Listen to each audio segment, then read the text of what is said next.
Um, I actually have quite a few issues with what's proposed. I'll start with your last one first. Actually, your very last statement concerned me a lot.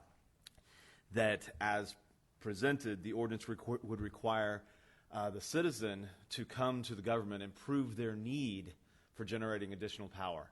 I have a real problem with that. Just the way you said that really sent chills up my spine. I think citizens should be able to generate as much power as they can safely and sell as much of it back as they want and use as much as they want.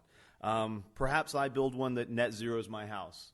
And later on I say, wow, this is great. I'm making all this clean energy, and I would like to maybe buy a couple of electric cars instead of using the gasoline cars. Well, now I've exceeded. Now you're saying I need to come to you and prove that I need that extra electricity.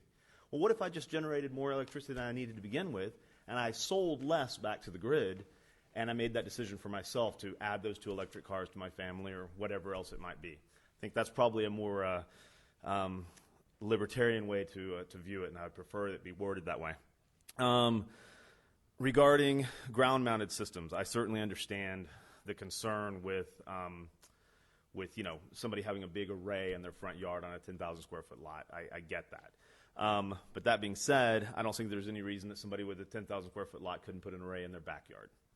So limiting the lot size, I don't think there's any need. I don't think there's any need to punish somebody who's retired without kids and living in a smaller house on the east side of Flower Mound to prevent them from being able to add solar panels in some way or another. So I don't see the need for limiting the lot size. I do see the need for limiting maybe the location on a smaller lot. I totally get that. But if somebody's got a backyard and they want to convert it entirely to a solar array, more power to them. Let's see, location facing streets. If I've got a house that faces south and faces the main street, I can't put a solar array on my house because it just happens to face the street. I don't think that's appropriate. I know the big concern here is aesthetics. I don't like Priuses. I think they're ugly as hell, but I'm certainly glad that people that want to drive them have the right to do so. Some people are going to put solar arrays on the south side of their house, and it might face somebody else.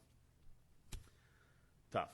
I think we're at a point in our environmental debate and environmental discussion where we need to be more open to some of these ideas.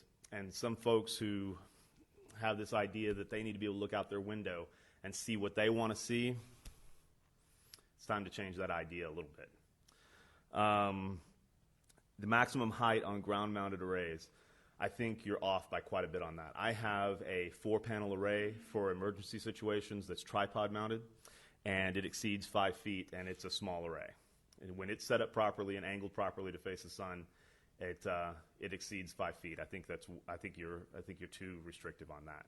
I think obviously we're not going to have people building 30-foot towers and putting them up, but I think there needs to be a little more allowance there. I guess that's all I have right now.